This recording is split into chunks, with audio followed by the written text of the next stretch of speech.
Assalamualaikum warahmatullahi wabarakatuh. Bertemu lagi dengan saya, Profesor Dr. Andri Sumitra, MA. Dan hari ini kita akan menjelajahi perjalanan panjang peradaban manusia melalui kacamata filsafat.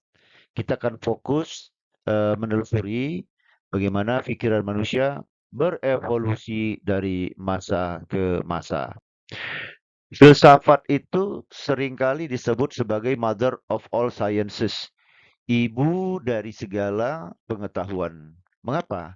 Karena filsafat adalah titik awal di mana manusia mulai bertanya tentang makna keberadaannya. Kita akan melihat transisi besar cara pandang manusia, mulai dari zaman mitologi kuno hingga era digital saat ini. Pada awalnya, manusia berada di era mitos, di zaman penyair seperti Homer dan Hesiod. Segala kejadian alam, misalnya ada badai. Nah, badai itu dianggap sebagai kemarahan dewa.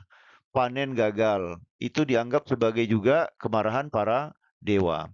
Nah, pengetahuan saat itu bersifat dogmatis mitologi dan digunakan untuk meredam ketakutan manusia terhadap hal-hal di luar mereka yang tidak mereka pahami. Nah, lalu memasuki abad ke-6 sebelum Masehi, terjadi pergeseran besar yang disebut dengan era Logos. Tokoh-tokoh seperti Thales dan Demokritus mulai meninggalkan penjelasan gaib dan mencari prinsip dasar alam secara rasional, disebut dengan arche. Disinilah logika dan pengamatan indrawi mulai digunakan untuk memahami hukum alam yang bisa dipahami. Zaman klasik Yunani membawa fokus pada manusia. Sokrates mengajarkan etika dan pengenalan diri. Plato memperkenalkan dunia, ide atau idealisme. Dan Aristoteles menyusun logika formal serta klasifikasi ilmu pengetahuan pertama di dunia. Fokus utama adalah mencari kebenaran universal dan struktur berpikir yang sistematis untuk menemukan kebenaran. Melompat ke abad pertengahan, kita kemudian memasuki era teosentris, di mana Tuhan menjadi pusat kebenaran. Pada zaman ini adalah zaman keemasan Islam. Tokoh-tokoh seperti Ibnu Sina, Al-Ghazali itu berhasil melakukan sintesis warisan Yunani dengan wahyu Al-Quran. Filsafat digunakan sebagai alat untuk memahami agama yang nantinya menjadi fondasi bagi kebangkitan kembali Eropa yang biasa kita sebut dengan era Renaissance. Nah, pada abad ke-17 ya, pada era Renaissance muncul era rasionalisme dengan semboyan cogito ergo sum. Aku berpikir maka aku ada oleh René Descartes. Manusia dipandang sebagai subjek mandiri. Otoritas kebenaran tidak lagi hanya disandarkan pada dogma, melainkan pada akal, budi, rasio, dan eksperimen empiris.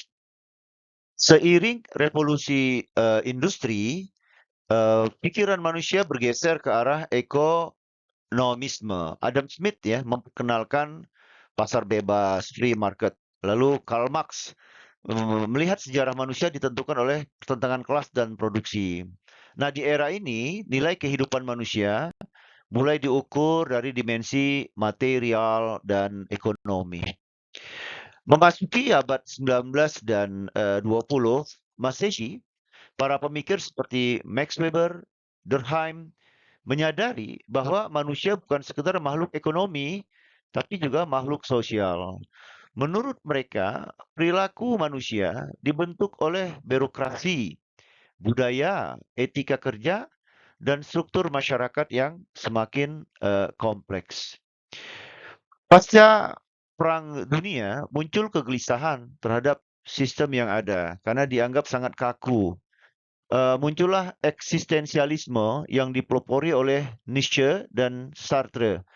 Mereka menekankan kebebasan individu dan mereka mengkritik sistem yang membuat manusia kehilangan jati dirinya dan mengajak setiap orang untuk berani menciptakan makna hidupnya secara otentik.